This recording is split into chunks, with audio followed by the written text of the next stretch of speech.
Hey, bonjour Christelle! Comment ça va? Ben, ça va très bien. Je suis vraiment contente de te recevoir au podcast L'Inclusion, une personne à la fois.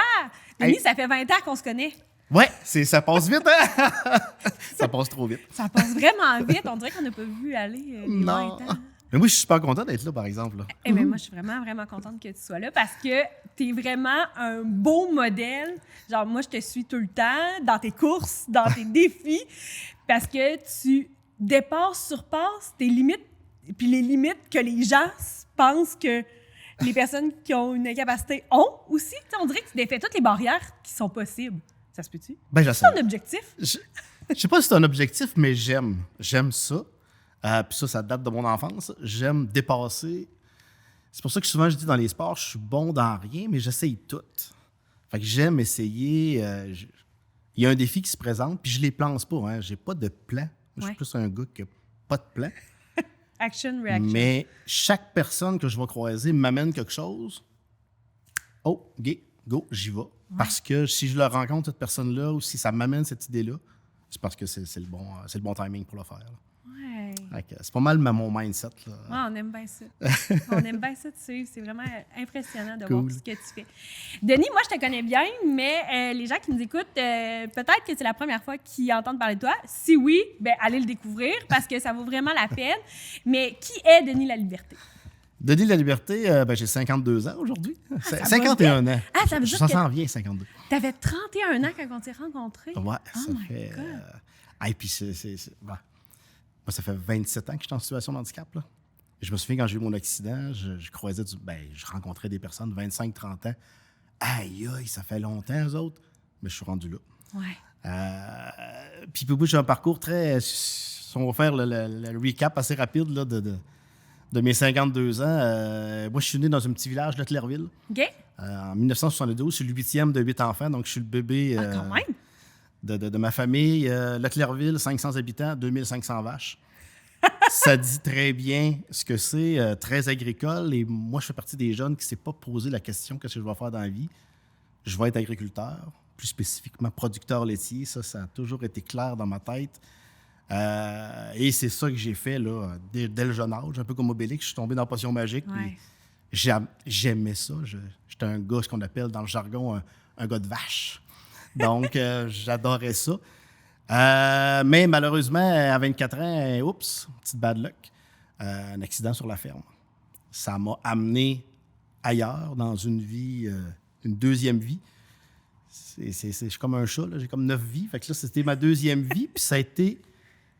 Sur le coup, pas super le fun, là, mais ça m'a amené vraiment ailleurs. Ouais. Ce qui a fait que je pense que c'est la meilleure chose qui m'est arrivée dans ma vie. Là. Ça m'a pris 4-5 ans pour le dire, là, mais vraiment, ça m'a amené totalement à découvrir autre chose. Ouais. Entre autres, là, je me suis en allé à Victoriaville. Je voulais me rapprocher un peu des grands centres. Puis là, à Victo, je me suis impliqué dans l'organisation Handicap Action Autonomie Bois-Franc. Oui, que je connais aussi. Que tu connais. Oui. Fait que, vraiment spécialisé dans la déficience physique, visuelle. Ouais. Je commence à travailler là. Je connais rien du milieu du handicap. Là. Avant, j'avais pas de personne dans la famille vraiment qui l'avait. Donc, je ne connaissais pas trop ça. Sauf que ça a été super bon pour moi parce que c'est là que j'ai commencé à croiser des personnes aussi, que ça faisait 25-30 ans. Puis surtout, de la manière qu'Handicap Action fonctionne encore aujourd'hui, dans le développement de capacité. Ouais. C'était beaucoup ça. Moi, je me souviens que je suis arrivé là, la secrétaire d'Handicap Action, elle avait une déficience visuelle. Déjà en partant, voyons, déficience visuelle, tu ne verras pas l'envoyer secrétaire. Ben, c'était juste montrer un peu le mindset, c'est pas parce que tu as un handicap que tu peux pas faire quelque chose. Ouais. Fais juste dire les besoins où on va développer ce que ça prend pour pouvoir le faire. Fait que ça m'amène dans ma vie 2.0. Puis j'étais là pendant 7 ans. Par contre, il me manquait un petit quelque chose. Hein? Puis ça, c'est une phrase qui me revient souvent, ceux qui me connaissent. Là, il te manque toujours un petit quelque chose, toi? Ben oui. Il me manquait un petit quelque chose parce que quand j'étais en Handicap Action, moi, ma formation, c'était secondaire 5. C'est ça qui s'apprenait pour la prime à l'établissement quand j'étais agriculteur. Donc, je n'avais pas eu besoin de faire plus que ça. Mais je suis retourné à l'université, ici à Trois-Rivières, en sciences comptables. OK. Parce que j'avais manque-là de ne pas avoir pas avoir de diplôme, il y avait un bout académique qui me manquait. Donc, je m'envole là. Je fais mon bac en 2 ans, au lieu de le faire en 3 ans. Tant qu'à être lancé. Oui, puis tu sais, j'ai fait 32 ans quand je suis retourné à l'université. Puis, tu sais, quand même, tu n'as plus de temps à parler. Non, tu c'est fais comme, OK, puis tu sais ce que tu veux à 32, plus qu'à 17. Oui. Fait que moi, j'ai fait mon bac en 2 ans. Je m'enlignais pour travailler dans un bureau comptable. Et quand j'ai eu mon bac, ma collation des grades, là, je l'ai eu le 17 juin 2006, là, qui est exactement 10 ans après le 17 juin 96, la journée que j'ai eu mon accident.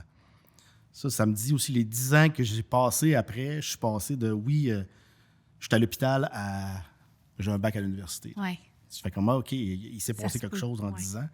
Ouais.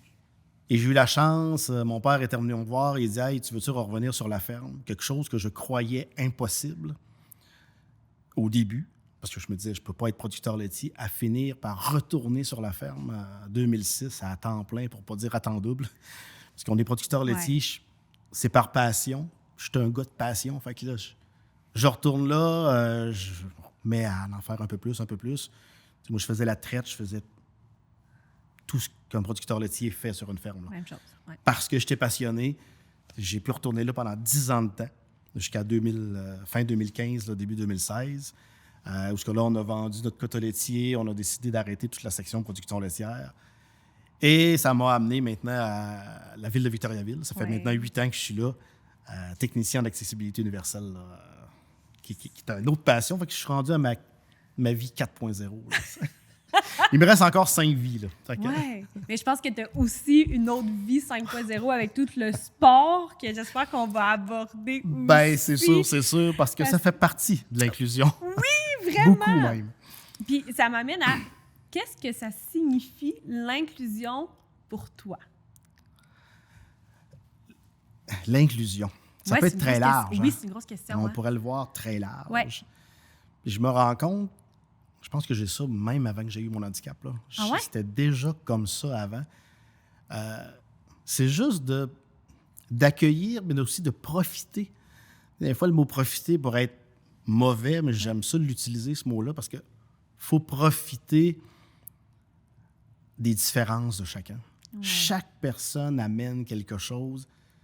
Je le crois beaucoup que quand on croise quelqu'un dans notre vie, c'est pas pour rien. Bien, l'inclusion, c'est ça. C'est que si tu croises quelqu'un,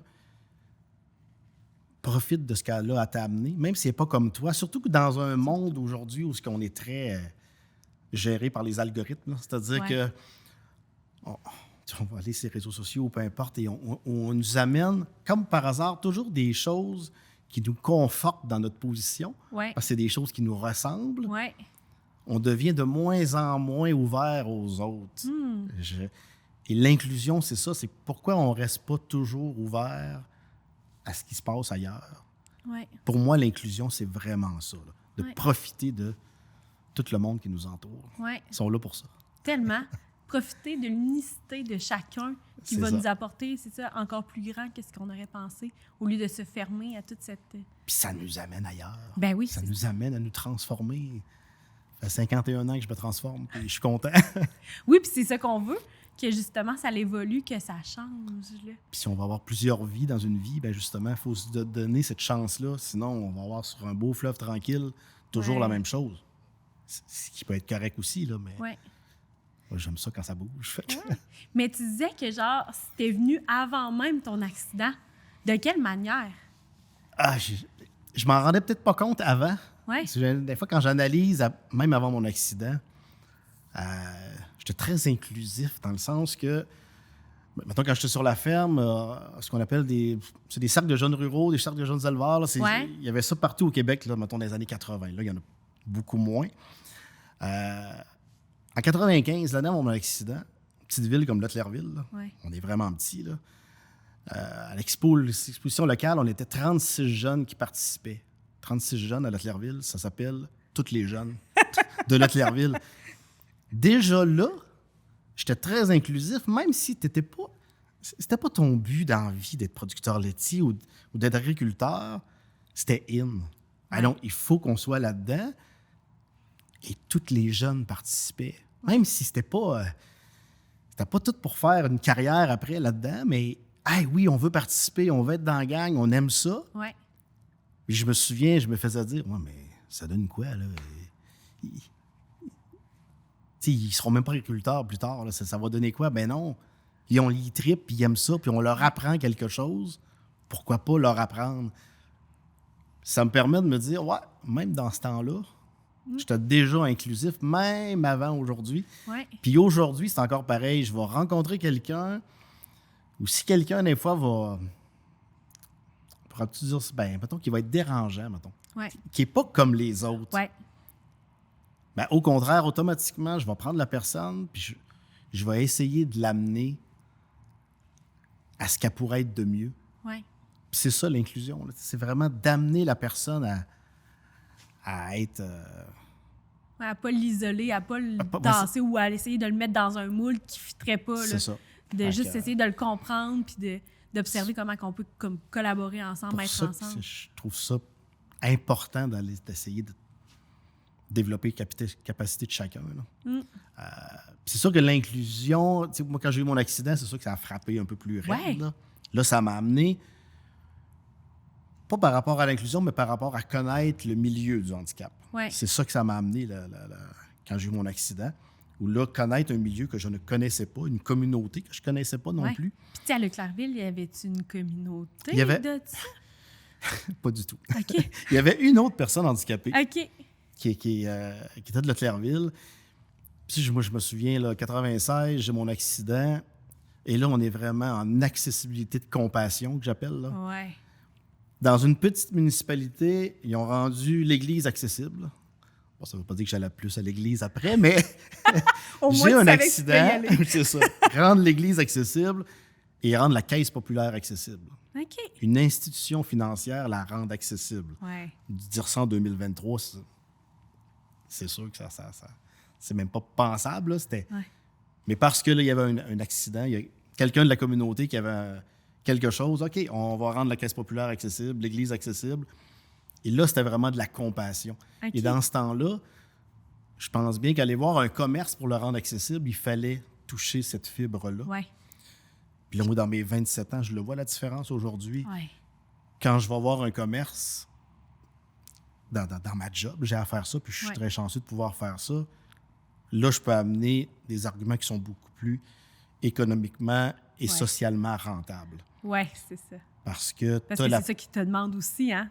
Ben, pourquoi je ferais ça? Est-ce que c'est rentable financièrement? Ouais. Puis je te dirais que ma formation comptable m'aide beaucoup à parler le même langage que l'entrepreneur qui est en avant de moi. Là. Ouais. On peut parler la même chose et ça amène un respect. Là. La personne m'écoute beaucoup plus que si j'arrive plus en une défense des droits ou une obligation du Code de construction du là, Québec. Ça passe pas, Tu peux l'amener, mais ça passe moins bien. Ouais. Là, je peux l'amener, mais là, c'est économiquement rentable. C'est souvent pas juste la personne handicapée. Non, c'est ça. C'est plein de monde autour, puis plein de facilités pour tout le monde. Combien d'endroits où ce que j'arrivais, là, tu as la maman qui arrive avec, mettons, soit la poussette ou le siège d'auto, puis qui se bat avec la porte. Oui. Puis là, le propriétaire, il fait comme... Oui. Ça serait une bonne idée, finalement. Oui. Parce que, même si j'y ai dit avant, là, il le voit, puis là, ça y saute aux yeux, puis là, il fait comme, OK, finalement, c'est pas juste les personnes handicapées ou le 15 % de personnes handicapées. C'est le 95 % de la population qui va être... Même nous, ce qu'on dit, c'est le 100 %. Ben, tu le sais comme pas, là. Tu sais, ton exemple, il est bon. Là, nous autres aussi, on s'était fait dire, ouais, mais là, si je mets une porte automatique, il n'y a personne qui va s'en servir. Je m'excuse, c'est tout le monde qui va s'en servir. Ça va être bien plus facile. Là. La personne aînée qui tire sa porte, puis là, il y a un push and go dessus, puis la porte rouvre tout seul. Mais voyons donc, il s'en rend même pas compte. Mais oui. C'est ça, c'est souvent l'argument. Puis souvent, quand je vais à un endroit, puis moi, j'y vais très fort feeling. Là. Très souvent, j'arrive sur un endroit, puis c'est même pas comme prévu. Puis il m'arrive toujours ces situations-là. La personne aînée, la maman avec une poussette qui arrive, puis tu fais comme, voyons, ça arrive de nulle part.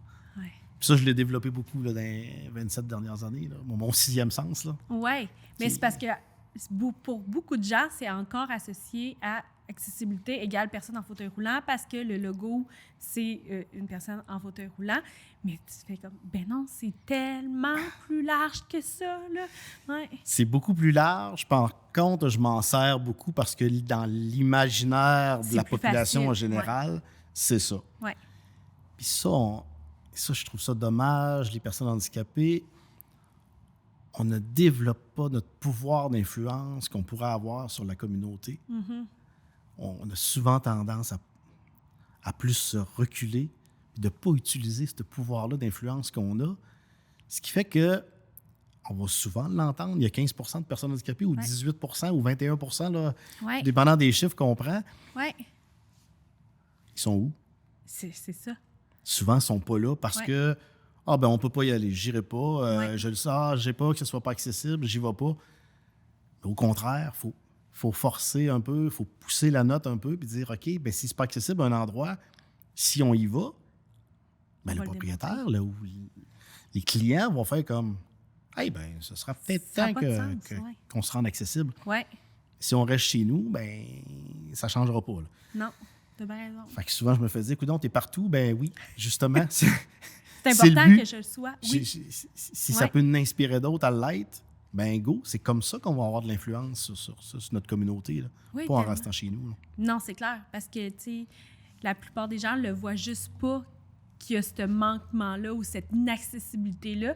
Puis là, tu viens juste leur ouvrir les yeux pour faire comme, regarde, ça n'a pas de sens, là, mettons, ta porte. Tu sais, c'est même pas besoin d'être dans le négatif, là. Ils vont juste le voir que, c'est vrai que c'est pas facile d'ouvrir la porte, par exemple. Là.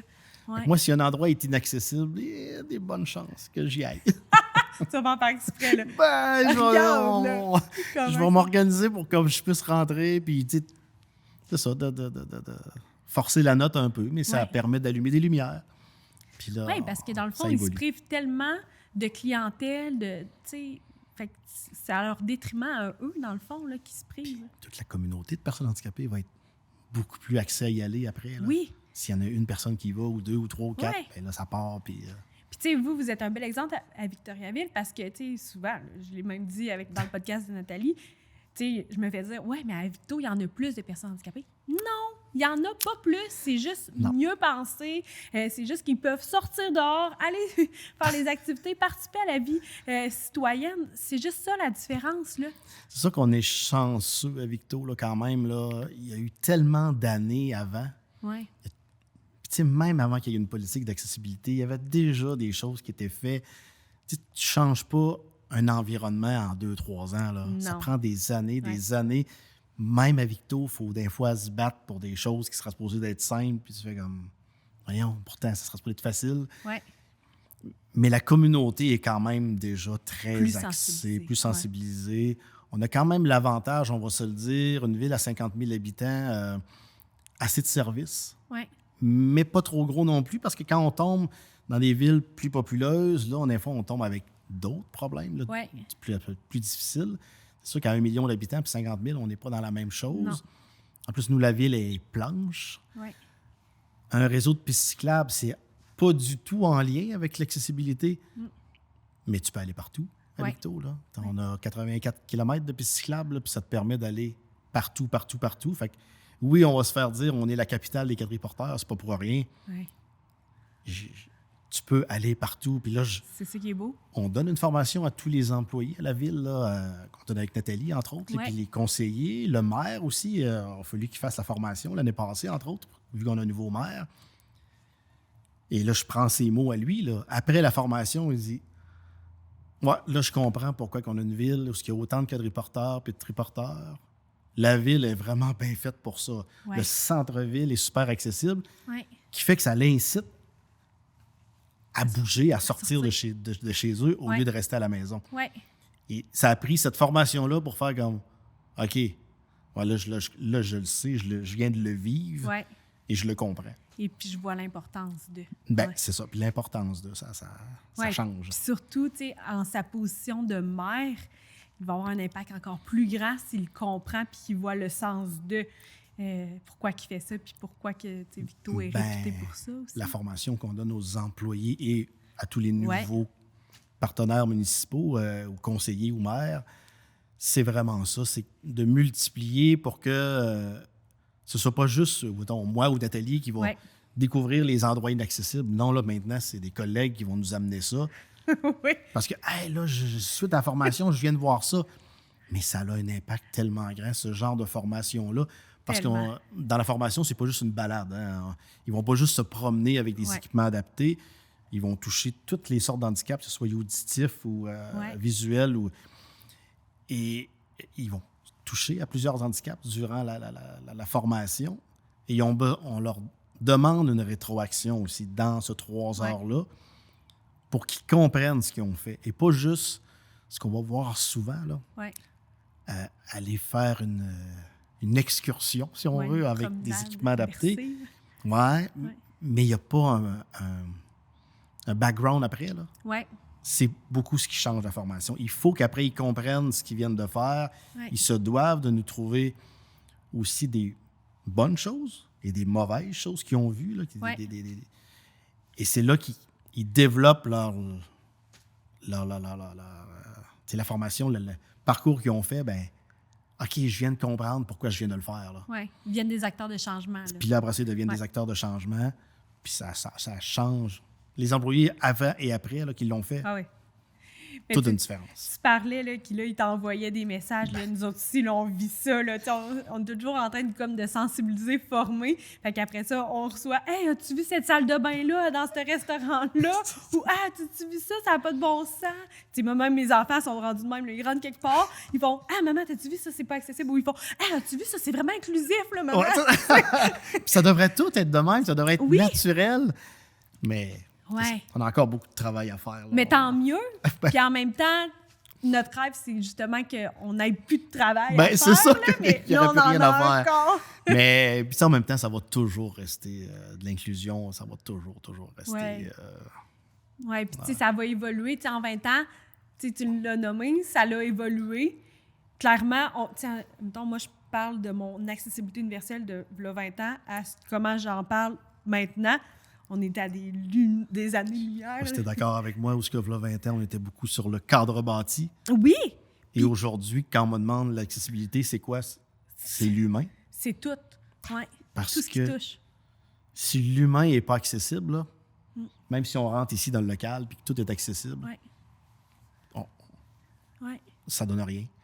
Fait que là, on est beaucoup passé du cadre bâti à l'humain en 20 ans. Là, oui, puis tu sais, même il y a 20 ans, là, on parlait beaucoup d'incapacité, puis là, on faisait l'environnement bâti en fonction de cette incapacité physique-là, l'incapacité visuelle. Tu sais, on n'est plus là. Oui, on le considère, puis on le prend en compte, mais d'une approche tellement différente que, OK, bon, ben là, c'est une personne à incapacité physique, OK, on va mettre ça, tu sais. C'est ça. Besoin spécifique, mais là... Oui. C'est le fun de voir évoluer ça, par exemple. En 20 ans, là, ça fait du bien. Oui, puis tu sais, nous, on est vraiment direct sur le terrain, fait qu'on le voit, là, l'impact. La différence. Oui. Tu vois-tu un changement dans l'ouverture aussi, des gens? Totalement. Oui. Je te dirais, là, les 10 ans que je suis retourné sur la ferme, il y a eu comme un 10 ans où j'étais moins dans la communauté de personnes handicapées sur l'accessibilité en tant que telle. Et j'ai vu la différence. Maintenant, 2006-2016, c'est comme, OK, là, j'ai l'impression que ce que je pouvais dire, ce qu'il fallait que je dise en 2006, aujourd'hui, en 2016, je pouvais leur dire, puis ça avait un impact. Là. Ouais. Et là, je l'ai vu, la différence. Puis là, OK, go, là, on a quelque chose qu'on tient, puis on peut vraiment faire la différence, puis ils sont beaucoup plus ouverts. Oui. Ça, toujours en arrivant, par exemple, avec une approche, pas de défense de droit, mais une approche d'inclusion, une approche de c'est pour tout le monde. Là. Oui. On le voit, la différence. Là. C'est oui, puis je pense que la génération qui s'en vient va l'être encore plus que nous, on l'est. Parce qu'ils vont être encore plus sensibilisés à ça. Je te dirais, déjà quand c'est des jeunes entrepreneurs, entre autres, qu'ils ont eu à aujourd'hui, avec les poussettes, là, c'est des VUS, là, exemple. Non, mais là, tu fais comme, OK, déjà de rentrer quelque part, tu fais comme, OK, c'est un détail, là, mais ça fait déjà une différence. Oui, oui. Puis, il y a déjà une mentalité beaucoup plus ouverte pour la génération d'aujourd'hui que Ah oui. que là, 20-25 ans. Ah oui, c'est fou. Là, moi, je me rappelle, là, 20 ans, là, nous, on était comme des extraterrestres de travailler là-dedans. Là. C'est comme... Puis à quoi ça sert de toute façon? Oui, pourquoi tu fais ça? Ça sert à rien. Puis là, on était comme, ben voyons donc, ça sert à rien. C'est pas de même que ça se passe. Regarde ce que ça peut amener. Là. Fait que, oui, mais tu sais, c'est le fun. C'est le fun de voir que ça développe. Puis tu sais, puis déjà à l'extérieur. Tu sais, au Québec, là, on va se le dire, là, on est en retard sur les autres provinces, là, au Canada. Là. Des fois, parce qu'on va se faire dire, mettons, à Victoriaville, là, vous avez de l'avance. Ouais. Des fois, j'ai tendance à penser que c'est comme si Victoriaville, on avait gagné le championnat Pee-Wee à Québec. Là. Ouais. Mais on est loin de la Coupe Stanley. Oui, je comprends. Quand tu vas dans les autres provinces, tu fais comme « Oh mon doux Seigneur! » Oui, juste en Ontario. Là. C'est juste en Ontario, ou tu vas à une place comme Vancouver, tu fais comme « Ah, ça nous fera du bien d'avoir un maire qui serait là pendant 10-15 ans, puis qui est, mettons, exemple, qui est en situation de handicap. » Oui. Mais tu le vois dans les autres provinces que « Oh wow! » Ils ont vraiment de l'avance sur nous autres. Oui, puis tu sais, comparativement aussi à d'autres pays, tu sais, moi, je suis allée en Europe, là, tandis que là, nous, là, on est en avance pour vrai. Puis là, tu fais comme, ah ouais, mais je pensais pas qu'il y avait autant un clash là, entre les deux. Puis là, tu fais, OK, c'est chacun sa situation, là, ouais. Puis par contre, des fois, quand tu tombes en Europe, il y a des vieux pays, c'est-à-dire qu'il y a des bâtiments, des fois, qui datent du 2e siècle. Du 2e siècle, là, ils peuvent pas être pensés de même. Là. Non, c'est ça. Les autres, ils ont d'autres défis, ouais. d'autres choses, mais ça prouve qu'on a encore de l'avance à avoir. Là. Oui, exactement. Vraiment. Donc, comment que... Ben là, on peut parler, là, mais comment que ça se met en œuvre, l'inclusion, dans ta vie professionnelle? T'sais, on en a parlé, mais ce que j'aimerais beaucoup, c'est dans ta vie personnelle. Comment que ça se met en œuvre? Oui, parce que professionnel, je suis chanceux, je travaille là-dedans, je fais ça à tous les jours. Puis tu sais, dans ma vie personnelle, je l'utilise beaucoup. Puis avec ma conjointe aussi, qui est en fauteuil. Tu sais, on a 8 neveux et nièces, là, on n'a pas d'enfants. Tu sais, dans ma vie personnelle, on s'entend qu'on fait plein de choses avec eux autres. Là. Mais oui, on s'est croisés au cinéma. Ben oui! Puis tu sais, ils sont tellement ouverts. Ah, oh, bordel, j'aurais aimé ça avoir une enfance comme ça, malgré que j'ai eu une très belle enfance. D'avoir une enfance avec autant de sensibilité puis d'ouverture à ça. Mm-hmm. Ça devrait toujours être de même. Oui, ça là, je vais donner un exemple, là, parce que hier, on est allé... la grand-mère à ma blonde, elle vient de rentrer dans un CHSLD. OK. À 96 ans. Ce qui est quand même respectable comme âge. Partie de Noël hier. C'est ça qu'il y avait. Puis, tu sais, mes 2 nièces qui sont venues, parce qu'on était limité en nombre de personnes, parce qu'ils ne veulent pas avoir trop de monde non plus. Là, c'était 4 personnes par famille. Mes 2 nièces qui sont dans l'adolescence, là,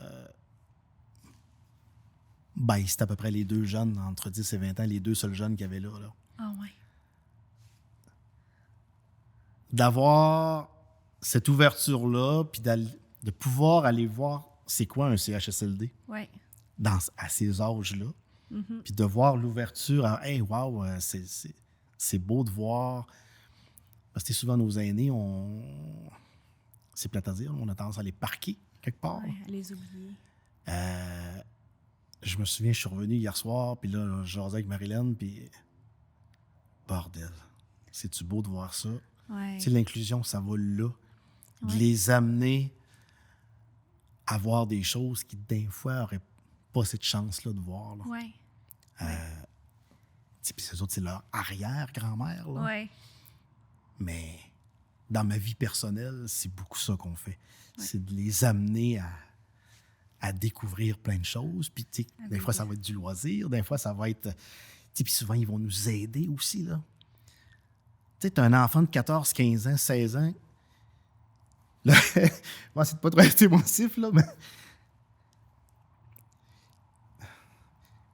Ils t'amènent à faire quelque chose. Puis ils savent, là, puis ils le voient, là, que s'ils ne seraient pas là, tu peux pas le faire. Ouais. Ça vaut comment?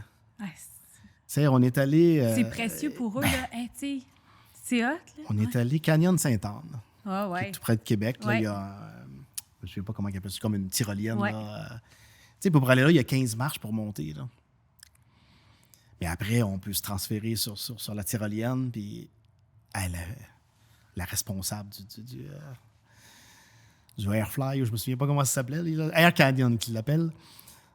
Elle dit « Wow, c'est la première fois que j'ai 2 personnes en fauteuil roulant qui montent ici. » Puis ça se montait bien, là. Il y avait des mains courantes, fait que ça se faisait bien pour nos 2 pour pouvoir le faire.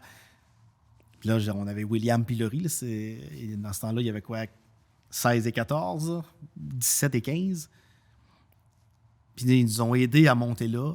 Ils l'ont fait ensemble, puis ils voyaient aussi la responsable là, du Air Canyon, tu fais comme « Wow, vous avez vraiment un oncle et une ma tante vraiment cool, puis vous êtes vraiment bon de pouvoir faire ça. » Puis on va pas prendre une force là, énorme pour le faire. Là. On a juste pensé « OK, bon, ben on va faire ça comme ça. » Oui. As-tu pensé comment ils étaient fiers, eux autres? Ben oui, c'est clair. Puis ils s'en souviennent encore. Là. C'est sûr. Ça vaut de l'or. Ça vaut de l'or. Il faudrait que tous les enfants aient la chance de pouvoir faire ça. Fait que, l'inclusion, là, c'est beaucoup là où dans ma vie personnelle, je la développe au maximum. Puis chaque fois qu'on a une occasion, on le fait. Puis tu sais, Marilyn, entre autres, qui est moins sportive que moi, de le faire avec Laurie et avec William, ben, c'était comme... Elle l'aurait pas fait. Sinon, autrement, oui. Avec autre personne. Oui. Mais elle savait ce que ça donnait à ses neveux et nièces. Puis, OK, go, je le fais. Ouais. Déjà, pour Marilyn, c'était déjà... Il le voyait en plus, ça, que c'était... Une grosse étape pour elle. Puis eux, de le faire avec nous autres, c'est... Ah, c'est beau. Fait que, tu sais, c'est fou ce que ça peut amener, là. Ouais. Fait que c'est un peu ça. Dans ma vie personnelle, c'est beaucoup ça, là. Ouais. Mon entourage proche, j'essaie de les sensibiliser autant que quand je fais des activités, là... Ouais. Sportive. Oui, on parlait hors micro tantôt. Ben On est emballés parce qu'on est 2 passionnés de course. Beaucoup. Oui, on en a fait ensemble. Oui, demi-marathon d'Ottawa. C'est une belle expérience. Oui, vraiment. Puis tu fais beaucoup les courses partagées, tu es impliqué là-dedans, aussi dans les courses, les diagonales des fous, inclusives. Beaucoup de projets d'équipe. Oui. Puis ça, j'ai développé ça beaucoup dans les 5-6 dernières années. J'étais quelqu'un avant aussi, je suis capable de le faire tout seul. Ouais. Comme on essaye, je pense, tout humain, il dit je suis capable de le faire tout seul. Ouais. J'ai tellement appris.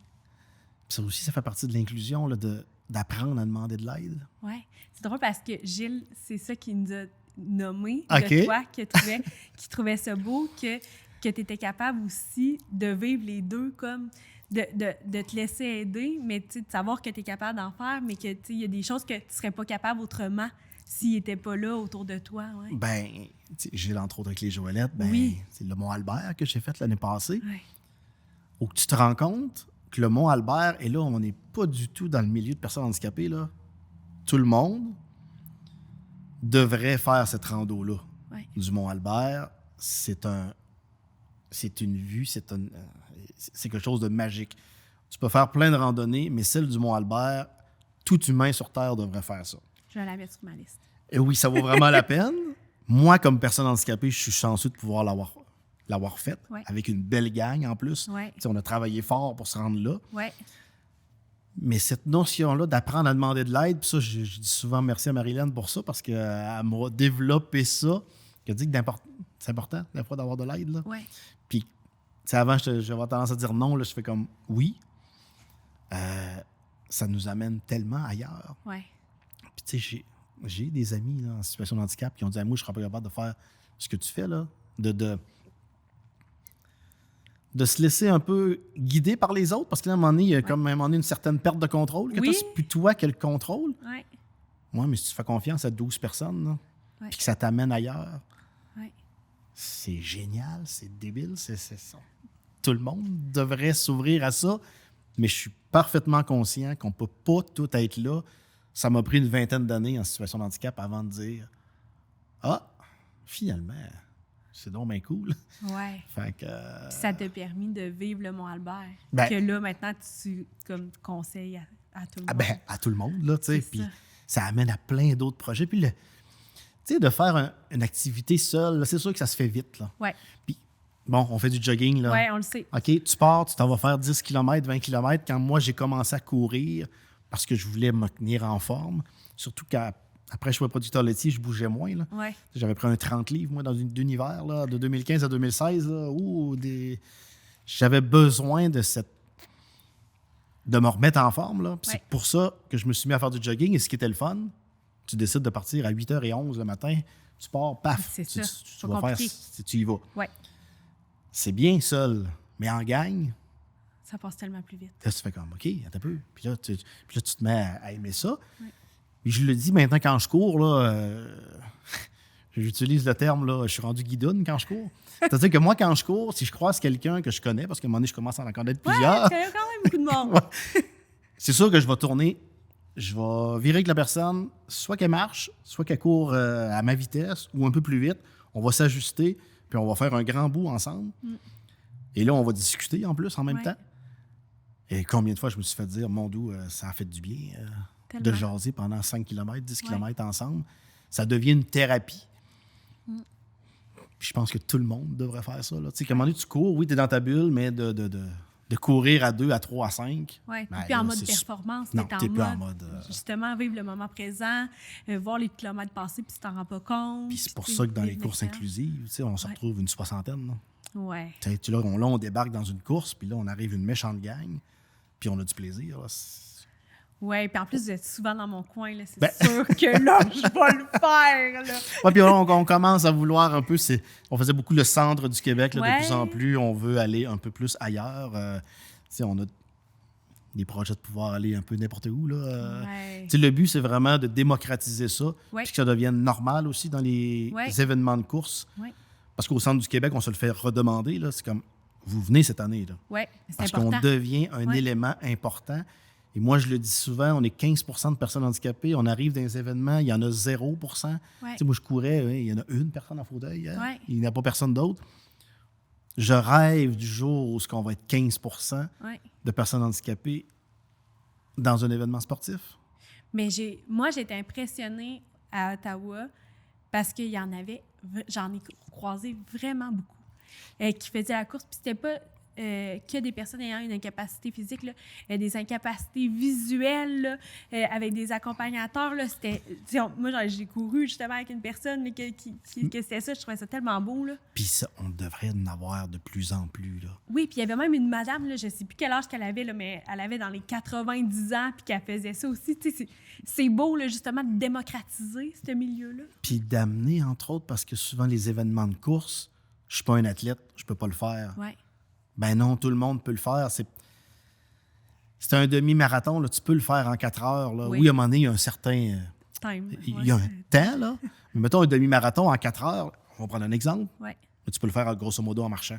Oui. Il faut que tu marches pendant 4 heures, là, mais il faut que tu sois en forme. Mais il n'y a pas ce besoin d'être performant. On n'est pas là. On n'est pas là pantoute. Là. Oui. Mais il y en a qui sont là pour ça.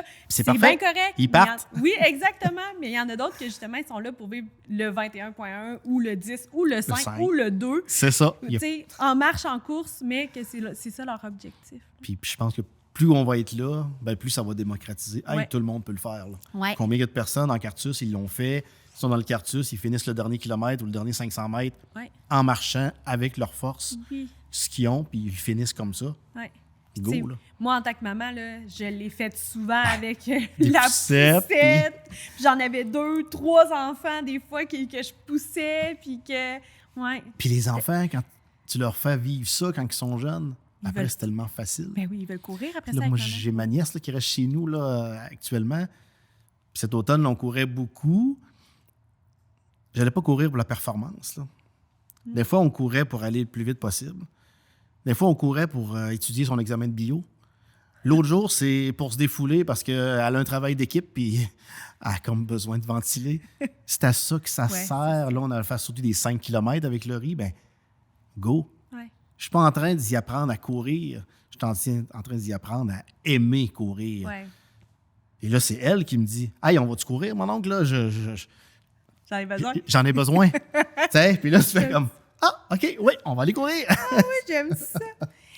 Denis, pour toi, là, pourquoi c'est si important l'inclusion? Pour nous, c'est comme d'emblée. D'emblée. Ben, je l'ai dit un petit peu tantôt aussi, là, hein, c'est d'aller chercher les forces de chacun, les capacités de chacun. Mais je l'ai toujours fait. Là, même quand j'étais sur la ferme, là, nous, on a une particularité sur la ferme, on était à 3 traites par jour. Là. Okay. Souvent, c'est 2 traites. Là. Ouais. Quand tu fais 3 traites par jour, ce que tu as besoin, c'est d'avoir des ressources humaines. Donc, nous, on engageait on engageait du monde au lieu de toujours trop travailler. J'avais beaucoup de mamans avec des enfants. Ouais. Ils venaient avec leurs enfants sur la ferme. Là, on pourrait penser, on n'est même pas des personnes handicapées, là, on est dans l'inclusion. Là. Oui. Pourquoi la maman ne viendrait pas avec ses enfants? Pourquoi que l'enfant, il ne vivrait pas ce que c'est, comme moi, quand j'avais 2-3 ans, d'être sur une ferme? Et on était à peu près la seule ferme qui faisait ça là, dans le coin. Là. Dans notre coin, là, c'est comme, voyons, pourquoi... Mais non, venez avec vos enfants. Moi, je veux que vos enfants, ils ressentent ce que c'est. Puis ils vivent la ferme. Puis qu'ils vivent ce que c'est. Ouais. Mais on a tellement à aller chercher de tout le monde qui nous entoure. Ben, c'est ça, l'inclusion. Ouais. Sortir de la boîte des règles préétablies depuis X nombre d'années, puis faire juste... On peut faire ça différemment, là. On peut... c'est ça. Puis ça fonctionne bien aussi. Là. C'est pas, il faut pas que ce soit des cadres. Puis c'est sûr que moi, mon père, il y avait une parole qui disait souvent « Dis-moi de pas le faire, je vais le faire ». Mais sortir du cadre, là, moi, j'ai été élevé comme ça. Fait que ça l'aide un peu. J'ai l'impression que ça a teinté toute ma vie. Puis je le dis souvent, là, moi, j'ai 6 ans. Mes parents, ils ont envoyé mon frère le plus vieux, Jean-Luc, à apprendre l'anglais en 1978. Là, en 78, là, on est Québec, soirée canadienne. C'est... on n'est pas du tout dans de l'anglophone. Là. Aujourd'hui, ce sera normal là, que nos enfants aillent apprendre l'anglais quelque part. Là. Il l'a envoyé à Fredericksburg, Iowa. Tant qu'être perdu, tout se peut être perdu. Vraiment, aucun francophone dans ce coin-là. Mon frère, il est arrivé, ils ont dit « come in ». Il ne savait pas ce que ça voulait dire. Okay. Aujourd'hui, mais non, en 78, c'était ça. Ouais, c'est ça. L'anglais, il n'y en avait pas, surtout que nous, on venait d'un milieu très rural, c'est encore moins. Ouais. Mais c'était comme ça. C'est comme ça. Moi, j'ai 6 ans, puis je vois mes parents faire ça. Mes parents, ils passaient pour des crinqués, là, puis ils disaient comme, ils sont cinglés de faire ça. Mais oui, mais c'est pas parce que les autres le font pas qu'il faut le faire. Ouais. Dis-moi de pas le faire, je vais le faire. Ben oui, ben go. Tu sais, à un moment donné, c'est juste un mindset qu'il faut se donner, de dire, c'est pas parce que tu penses que tu peux pas faire quelque chose que tu le feras pas. Oui. Mais moi, mon père, il disait tout le temps, ta seule limite, c'est le monde, puis même encore. Puis même encore. Parce que lui, il voyait déjà l'espace comme impossible. Fait que moi aussi, là, j'étais très... on devrait toujours... C'est boîte, ça. Ça devrait toujours être comme ça. Fait que, tu sais, c'est chaque fois qu'on pense qu'on peut pas faire quelque chose, ben go, là, fais-le, là. C'est ça, l'inclusion. Oui, puis je vous invite vraiment à suivre Denis là, pour tout ce qui est sortir de ça, parce que dans les sports, tu as pas mal tout fait les sports possibles. Oui, mais c'est le fun. Tu as plongé sous-marine il y a pas longtemps? Oui. Oui, c'est ça. Ben, tu vois, la plongée, quand je suis allé faire mon cours de plongée en 2020, moi, je ne sais pas nager. J'aime ça être d'une piscine quand les rebords sont proches, mais j'ai peur de l'eau. C'est une amouraine de l'eau. Ouais. J'aime l'eau, mais j'ai peur parce que je ne sais pas nager. Je suis allé faire mon cours de plongée sous-marine pour vaincre ma peur de l'eau. Wow. Tu sais, tant qu'à faire. Pourquoi faire ça simple? Mais ça m'a amené à dire, OK, puis là, je suis allé faire la plongée sous-marine au Costa Rica. J'ai dit, mais oui, c'est le fun de voir un requin ou une méga grosse tortue là, qui est plus grosse que toi. Mais ça m'a amené là. Mais le but, c'était pas nécessairement ça. Mais le but premier, je veux vaincre ma peur de l'eau. Puis tu vois, là, cet hiver, ben là, je vais à la piscine et j'apprends à nager. Ah. J'ai 51 ans, ça serait supposé être simple. Mais là, c'est sûr qu'en fauteuil, puis là, avec les jambes, ça me tire vers le fond. Déjà, ça me nuit beaucoup. Puis je savais pas nager avant. Ouais. Mais là, j'apprends à nager. Ah, c'est beau. Puis là, je commence à faire des longueurs. Puis. Fait qu'on va voir Denis dans un triathlon. Ça se pourrait. C'est un jour. C'est ça qui s'enligne. Le pire, c'est que première journée que j'y vais un matin avec une de mes amies, là, elle m'a mis au défi le samedi. Elle dit hey, lundi matin, 6 h le matin à la piscine, on peut aller faire des longueurs. Là, j'ai dit il faut que je dise oui parce que je dis pas oui là, je le ferai jamais. Là. Puis là, il y a un de mes chums qui m'envoie un message vocal dans la journée. Il dit ouais, je t'ai vu à la piscine, hein, puis je sais pas c'est quoi ton idée, je sais pas si c'est un triathlon ou quelque chose, mais il voyait déjà. Comment ça te connaît? Parce que oui, exemple, j'aimerais ça faire un triathlon, puis ça a l'air qu'il faut nager. Ouais. Mais ça part à la base, j'ai peur de quelque chose, je vais le vaincre. Ouais. Je vais réussir à le vaincre, puis je vais trouver ce qu'il faut pour réussir à le faire. Donc, j'avais une limite. Je me mettais moi-même une limite. Puis là, j'étais en train d'essayer de la dépasser. C'est très beau. Pour finir, là, c'est quoi ton souhait pour l'inclusion? Que ça soit naturel. Ouais. Il y a un souhait là, que je... Tu sais, souvent, là, pour que ça marque l'humanité, si on veut, si on veut que ça marque tout le monde, un beau souhait, là, qu'on ait des Jeux olympiques. Point. Oui, c'est ça, pas paralympique. Ouais. Que, j'essaie de le développer beaucoup dans le sport, là. Exemple, si on fait du deck hockey ou du basketball en fauteuil roulant. Pourquoi, exemple, on a du hockey sur glace, on a du deck hockey, pourquoi il n'y aurait pas du hockey en fauteuil roulant? Ouais. Il y a du basketball, masculin, féminin. Pourquoi il n'y aurait pas du basketball en fauteuil roulant? Que ça devienne une discipline qui est intégrée. Normale. Oui, c'est ça. Moi, chapeau à notre coach au basket. Là. Ses 4 enfants, c'est devenu... Il y en a un qui a une situation de handicap. Mais les 4, c'est leur sport. Elle a réussi à développer dans la famille le sport, le basketball en fauteuil roulant et leur sport, comme il aurait pu jouer au hockey ou à n'importe quel autre. Ouais. C'est devenu leur sport. Juste que ça devienne naturel. Et entre autres, s'il y aurait des Jeux olympiques, point, ça deviendrait normal. Ouais. Que c'est juste un sport différent, fait de manière différente. Un sport de plus. Et un sport de plus, un choix de plus. Ouais. Et même nous, comme personnes handicapées, on devrait apprendre aussi à développer. Je suis beaucoup dans une génération où on nous disait, là, si tu veux faire un sport, t'en choisis un et tu fais ce sport-là. Pourquoi les humains, en général, ils peuvent jouer à plusieurs sports? Ouais. Puis c'est comme si, quand on est en situation de handicap, si tu aimes le hockey-luge, tu devrais juste te concentrer sur ça. Oui. Ah non. En tout cas, moi, c'est pas ça que je fais.